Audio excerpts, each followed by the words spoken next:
coronavirus, which was causing SARS. Growing the virus is one thing.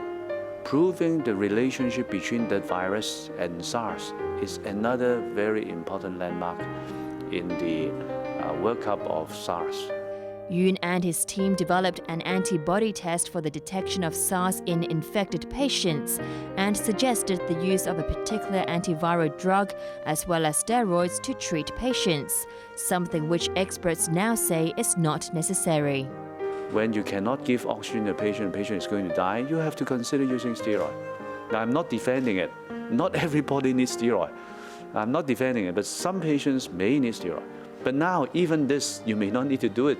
Yoon and his team cracked the genetic code of the killer virus after it was traced back to civet cats, which had been infected by Chinese horseshoe bats. A decade later, he's warning that we can't afford to be complacent. It can come back easily if you open up all the wildlife markets again, putting all these bats, civets and raccoon dog together. I'm sure that it will come back. Because around 15–20% of the Chinese horseshoe bats are shedding the virus. Looking back is not going to have very much. We do have to march forward and face the brave new world. 2 teenage Hong Kong girls have been found safe after police here sent 3 officers to Argentina, fearing they were being detained illegally. Security Secretary Lai Deng-kwok said the 2, aged 17 and 18, had contacted the Chinese embassy in the Argentine capital on their own. The pair have retrieved their traveling documents and will return to Hong Kong after helping Argentine police with their investigation. One of the girls has sent a WhatsApp message to her boyfriend saying she was being held by men demanding money for a valuable vase she had broken. At least 28 fans and a driver have been injured after a 10-car pileup sent a tire and debris flying into the spectator stands during a NASCAR race in Daytona, Florida. ATV's Hailing Chan reports. This wasn't what racing fans were expecting at the Daytona Speedway in the U.S. state of Florida.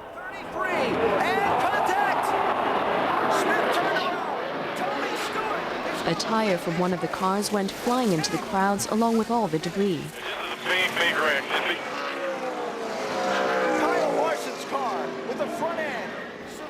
Dozens of fans, including a teenager as well as a driver, were injured in the 10-car pileup.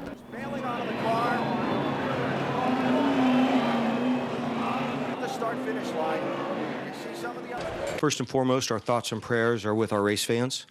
Following the incident, we responded appropriately according to our safety protocols and had emergency medical personnel at the incident immediately.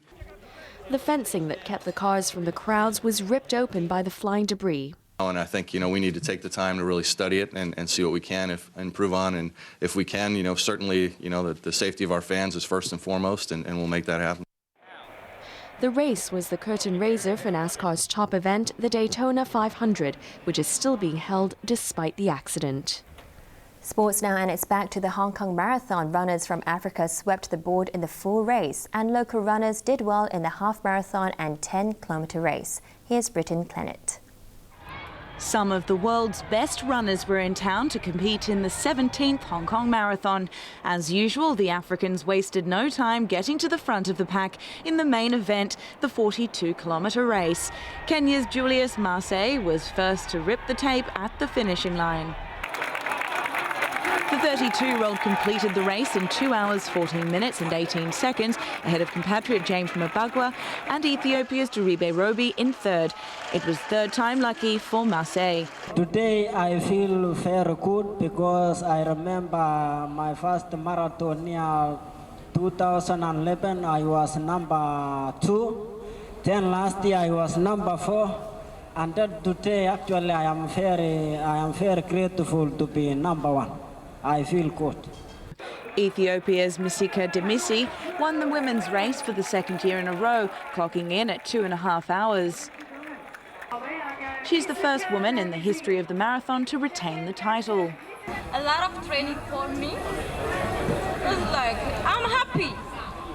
Yeah. Hong Kong's Yu Kit-ching won the women's half marathon in 1 hour, 20 minutes and 47 seconds. Another local runner, Joyce Zheng, clinched the women's 10-kilometre race in 39 minutes and 32 seconds. There were 2 wheelchair events this year. The 3-kilometre race was added to the marathon last year, and a half marathon race which is new this time round. Finally tonight, there's mystery over a mural by graffiti artist Banksy after it was removed from a wall in London and reappeared at a US auction only to be taken off. While Banksy's work is seen as art, authorities in Beijing are not impressed by visitors' graffiti in the Forbidden City. Bo Lang reports. With historical artifacts in Beijing's Forbidden City defaced by graffiti, there are calls to get tougher on vandals and irresponsible visitors. It's after words were found etched onto a bronze jar. Staff at the popular tourist spot said the graffiti on the priceless artifact has been removed and criticised visitors who damage or destroy China's heritage. Littering is also a problem, and cigarettes have been found strewn around the historical site. At the moment, there is only a heavy fine to protect the Great Wall.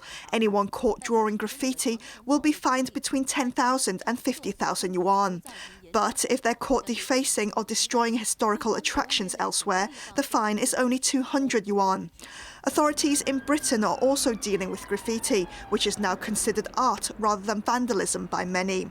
In London, new graffiti artwork has appeared on a wall from which a famous mural by the guerrilla artist known as Banksy was removed. The new mural shows graffiti work that reads "Danger, Thieves," with a woman wearing a nun's habit. The previous mural, known as Slave Labour, shows a young boy hunched over a sewing machine making Union Jack bunting. It disappeared from the side of a store in Wood Green last weekend and was controversially slated for auction in Florida. It was expected to fetch up to $700,000. But the Banksy artwork has now been withdrawn from auction, and there's no explanation from Fine Art Auctions Miami, which held the painting. Who owns the mural and how it ended up in an auction house shortly after going missing remains a mystery. Bo Lang, ATV News. The weather forecast for the next few days: mainly cloudy tomorrow with coastal mist at night. Temperatures will range from 18 to 22 degrees. Sunny intervals with light rain on Tuesday and mainly cloudy with rain patches over the rest of the week. Here's a look at the weather around the world.